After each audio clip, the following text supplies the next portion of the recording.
My name is Raymond. I'm from Caswell Center in Kingston. I'm with 150 UE. I'm here to give you an example of why we're here.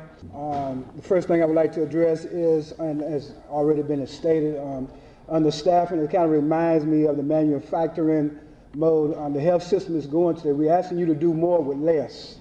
That's what they're doing. And case example is, I call it the Rumpelstiltskin syndrome, because they're asking us to make gold out of straw. They're asking us to do things that it's impossible to do, and if you don't do it, you lose your job. Case example would be if I have a one-on-one individual and you have others who are visual, you have others who are in arm reach, but because of programming and they have to get out and go here and go there, and because you are understaffed, it puts you, the individual, it puts the individual in harm's way. It puts you as your job in harm's way, but yet they ask you and tell you, do your job. How can I do my job if I'm only one person? And you realize that you have everybody going all over the place and you understaffed.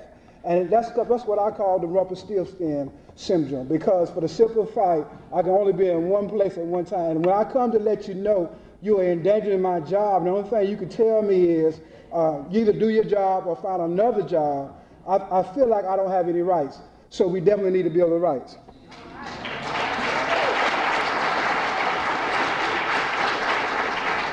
Another thing that I would like to address is definitely with already understaffed, and you're starting to have people who are fatigued, who are tired, and they're starting to call in, but yet you're talking about going to 3 weekends a month.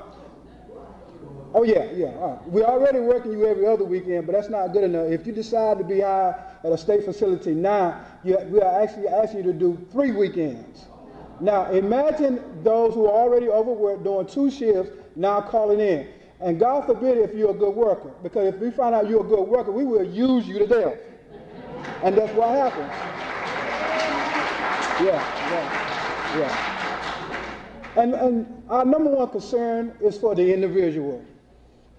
I know when I'm having a bad day. My bad day is when I can't remember whether or not I unplugged the iron before I even got started because I'm fatigued.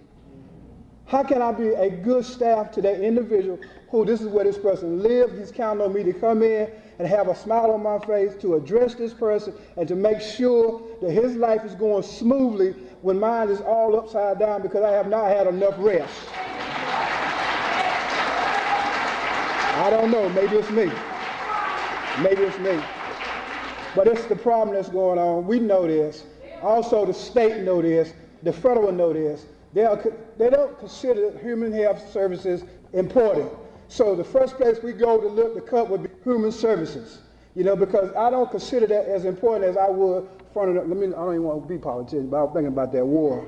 If we just, stop cutting here and stop cutting there, we can have the needs met, we can get raises that we should, we can have enough staffing that we should, but because I'm cutting resources, I'm asking you to do a lot more. And that's what's happening. Oh, that's my time.